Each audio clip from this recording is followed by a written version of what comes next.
இதுக்கு தான் படிக்கடா படிக்கடான்னு அடிச்சுக்கிட்டேன். இப்போ நம்ம பார்க்க போகிறது என்னன்னா pumping lemma for regular language. Pumping லேமாலே ரெண்டு இருக்குது, ஓகேவா?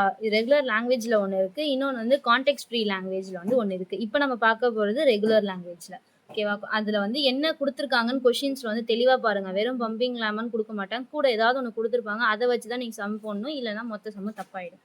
இப்போ இதில் வந்து என்ன கொடுத்துருக்காங்க கொஷின்லனா, a power n b power n வந்து n வந்து கிரேட்டர் தென் ஈக்குவல் டு 1 இருக்கணும்னு சொல்லிட்டாங்க. இதை வந்து நம்ம எப்படி எழுதணும் அப்படின்னு அதுக்கப்புறம் என்ன சொல்லியிருக்காங்கன்னா, இது நாட் ரெகுலராக இருக்கக்கூடாதுன்னு சொல்லியிருக்காங்க. லாங்குவேஜ்குள்ளே வர ஆன்சர் வந்து இருக்கக்கூடாதுன்னு சொல்லியிருக்காங்க, ஓகேவா?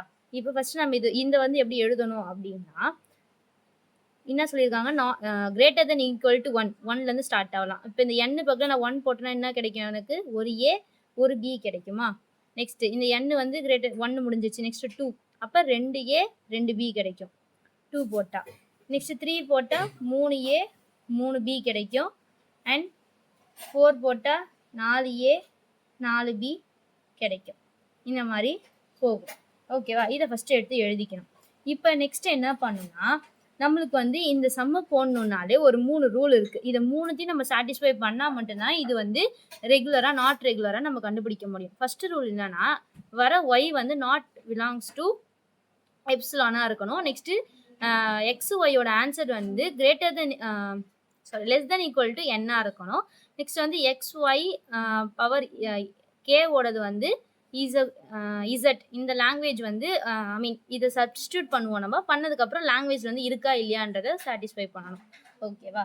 இப்போ வந்து நம்ம என்ன பண்ண போகிறோம்னா, நம்மளாம் வந்து ஒரு வேல்யூ எடுக்கணும், ஓகேவா? நம்மளா தான் எடுக்கணும். நீங்கள் வந்து இப்படி தான் எடுக்கணும்லாம் கிடையாது. உங்களுக்கு வந்து கொஷின்ஸ் வந்து ஏபிசின்னு கேட்டாங்கன்னா அந்த சியை வச்சு எடுக்கணும், இல்லை ஏ மட்டும் வச்சு கேட்டாங்கன்னா ஏ மட்டும் எடுக்கணும். இப்போ ஏபின்னு எனக்கு கேட்டதுனால நான் என்ன சொல்லியிருக்கேன்னா, டபிள்யூ இஸ் ஈக்குவல் டு அப்படின்னு எடுத்து 2a 2b நான் வந்து எடுத்துக்க போகிறேன். இது வந்து ஏன் இஷ்டம் தான். நீங்கள் இப்போ 3a 3b கூட எடுத்துக்கலாம், உங்கள் இஷ்டம். இதை வந்து நீங்களாக தான் எடுத்துக்க போகிறீங்க.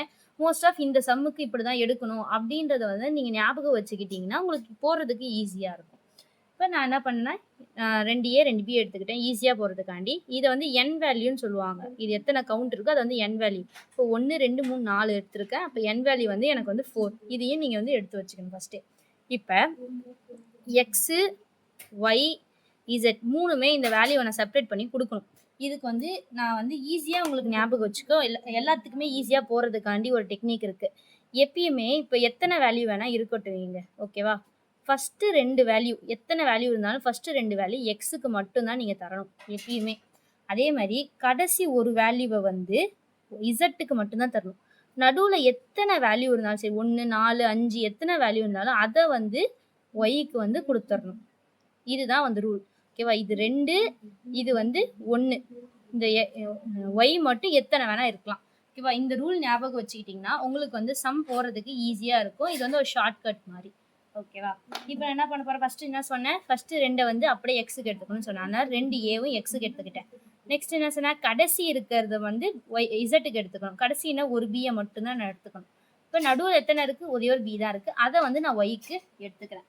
இப்படி தான் நீங்கள் வந்து நீங்களாக எடுத்த ஒரு கொஷினை இந்த மாதிரி பிரித்து எடுத்துக்கணும், எக்ஸ் ஒய் இசட்டை. இப்போ நம்ம என்ன பண்ணணும்னா, இந்த 3 ரூல்லையுமே வந்து இப்போ சாட்டிஸ்ஃபை பண்ணணும் இது எல்லாத்தையுமே. ஃபஸ்ட்டு ரூல் போவோம். ஃபஸ்ட்டு ரூல் என்னது, ஒய் வந்து நாட் பிலாங்ஸ் டு எப்சிலானாக இருக்கணும். நம்மளுக்கு வந்து இங்கே எப்சிலானே நம்ம யூஸ் பண்ணலை. அப்போ என்னது, இந்த ஒய் வந்து என்னவா இருக்குது நம்மக்கிட்ட, ஒய் இஸ் ஈக்குவல் டு பியாக தான் இருக்குது. அப்போ not is equal to epsilon கரெக்டாக இருக்குது. அப்போ நம்ம என்னென்னு எழுதணும்னா, since we have taken y is equal to b, அதனால so y வந்து not is equal to epsilon. இதை வந்து நான் இப்போ சாட்டிஸ்ஃபை பண்ணிட்டேன். ஃபஸ்ட்டு ரூல் சாட்டிஸ்ஃபை பண்ணியாச்சு. நெக்ஸ்ட்டு செகண்ட் ரூல் போவோம். நெக்ஸ்ட் செகண்ட் ரூல் என்ன சொன்னாங்க, ஒய் எக்ஸ்ஒய் வந்து லெஸ் தென் ஈக்குவல் டு என்னாக இருக்கணும்னு சொல்லிட்டாங்க. இப்போ ஒய்யே ஃபஸ்ட்டு எத்தனை இருக்குதுன்னு பாருங்கள், கவுண்ட்டு தான். ஒய் எத்தனை இருக்குது, 1 2 2a இருக்குது 2. நெக்ஸ்ட்டு ஒய் வந்து எக்ஸ் 2 இருக்குது, ஒய்யில் வந்து எத்தனை லெட்டர்ஸ் இருக்குது, ஒரு பி தான் இருக்குது. அப்போ இது வந்து 1, ஓகேவா? அப்போ மொத்தமாக எக்ஸ் ஒய் வந்து எனக்கு என்னது 3ன்னு இருக்குது. நம்ம ஆல்ரெடி நம்ம கண்டுபிடிச்சது என்னன்னு சொல்லியிருந்தோம், n வந்து 4ன்னு ஆல்ரெடி நான் சொல்லியிருக்கேன். அப்போ அதையும் எடுத்துக்கோங்க. இப்போ இப்படி எடுத்து எழுதிக்கணும், எக்ஸ் ஒய்யோட value 3 less than equal to 4. இது கரெக்டா? கரெக்டாக இருக்குது. ஏன்னா 4 தான் கிரேட்டர் தென்னாக இருக்கணும்னு சொல்லியிருக்காங்க. n தான். அப்போ n தான் இங்கே கிரேட்டர் தென்னாக இருக்குது. அப்போ நான் இதையுமே நான் சாட்டிஸ்ஃபை பண்ணிட்டேன். அப்போ இந்த ரூலுமே நான் வந்து சாட்டிஸ்ஃபை பண்ணி கரெக்டாக எடுத்துக்கிட்டேன். Next third rule X Y power K Z. நான் வந்து இந்த கே வந்து நான் என்னவா எடுத்துக்கணும் எப்பயுமே அப்படின்னா k is equal to 0 1 2 3 இந்த மாதிரி தான் எடுத்துக்கணும். நம்ம ஃபஸ்ட்டு 0 1 2 வச்சு நீங்கள் வச்சே கண்டுபிடிச்சிடலாம். ஓகேவா? மோஸ்ட் ஆஃப் இப்போ நான் k is equal to 0ன்னு எடுக்கும் போது நீங்கள் என்ன பண்ணணும்னா இந்த கேல 0 வந்து சப்ஸ்டியூட் பண்ணணும். ஓகேவா? எப்படி ஃபஸ்ட்டு வந்து எக்ஸ் ஒய்யோட ஆன்சர் என்ன? 2a.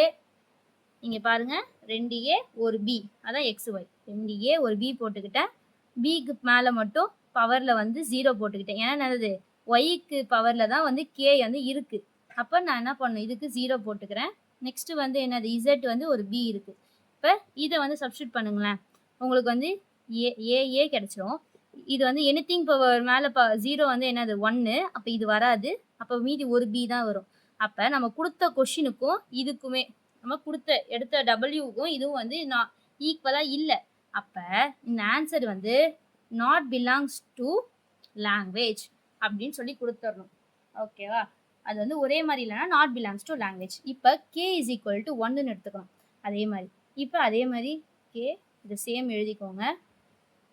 2a நம்ம வந்து ஒய் இஸ் ஈக்குவல் டு 1ன்னு போடுவோமா? அப்போ b வந்து 1ன்னு எடுத்துப்போம். நெக்ஸ்ட்டு பின்னு போட்டுப்போம்.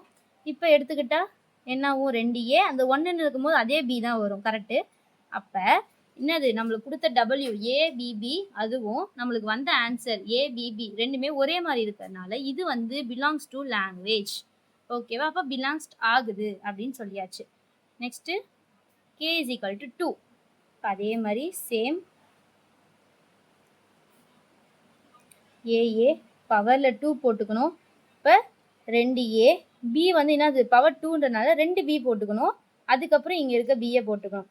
இது வந்து பிலாங்ஸ்ட் ஆகுதா கொஷினுக்கு? நம்மளுக்கு 2a 2b தான். ஆனால் இங்கே என்னது 2a 3b வந்திருக்கு. அப்போ நாட் பிலாங்ஸ் டு லாங்குவேஜ். இதுவுமே பிலாங்ஸ்ட் ஆகல. அப்போ நம்ம கடைசியாக எப்படி எழுதணும்னா since for k is equal to 0வும் 2 தான் நான் பிலாங்ஸ் டுவாக இருக்குது. அப்போ k is equal to 0, 2 we have the string that does not belong to the language. இந்த k is equal to 0 to ரெண்டுமே வந்து not belongs to language-ஆக இருக்குது அப்படின்றத எழுதிட்டு ஸோ the language இந்த மொத்த லாங்குவேஜ் அவங்க கொடுத்தது வந்து கொஷின் தான் லாங்குவேஜ்னு சொல்லுவோம். அந்த மொத்த லாங்குவேஜை வந்து அவங்களே சொல்லிட்டாங்க அந்த கொஷின் வந்து நாட் ரெகுலராக இல்லை, கரெக்டாக இல்லை அப்படின்றத அவங்களே சொல்லியிருக்காங்க. அதை தான் நம்ம ப்ரூவ் பண்ணுறோம்.